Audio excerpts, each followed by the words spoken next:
Let's understand a dictionary now. So a dictionary is nothing but key value based data structure. So there'll be a key and a value.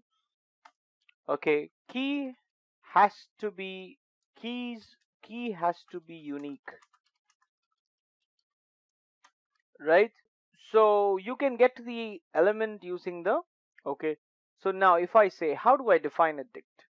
Let me say a DCT, a dictionary. I'm just going to define a dictionary. As I said, it's going to be colon, it's going to be key colon value.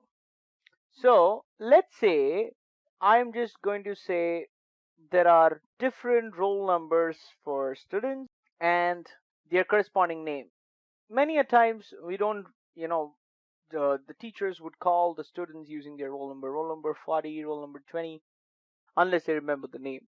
So if you don't know the names, you can use the roll numbers. So let's say we have a few roll numbers out here. Let's say 10 is corresponding to a student, let's say ABC, and 20 is going to be for another student, let's say DEF.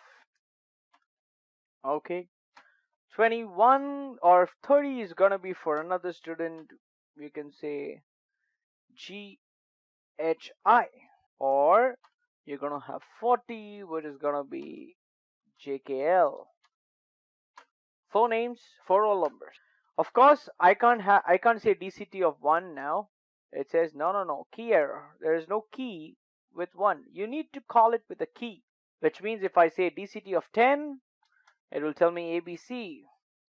DCT of 30, it will tell me GHI. You need to access it with the key. The key must be unique, right? So this is how you can have a DCT of student. Okay, now let's say if I want to search for a particular student, right? If I want to search for a particular student, if he is there, so if I could just say for example, I had a roll number. So if I want to search for 30, I can just search for if I in DCT, I can search for a particular student using print. I can search for the corresponding student name, DCT of I. Of course, it's going to ask me what is the I that you want. So which means I need to define the I before this, right? So if I just cut this out and say I is equal to, let me say 20, print it out, it says DEF. So there is a student. This is how I can search through roll numbers in a particular database, right? Of data structure of student. So can I just loop over the entire keys for every key in DCT print key? Yes, I could loop over all the students, right? Now, if I say DCT dot item, it shows all the items. If I could just for every item in DCT dot items print item, it will print for me each of the items.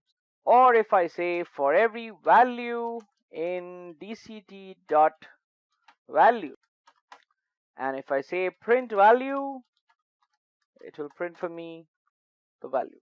Is that clear? So here you can access the values. With this you can access the keys. With this you can access each of the items completely, right? So this is how we can have a dictionary, right? So with this, a few things about dictionary is done. You can explore dictionary set. There is one last data structure that I would like to go on to, that is called as tuples. Okay, we do that in the next session.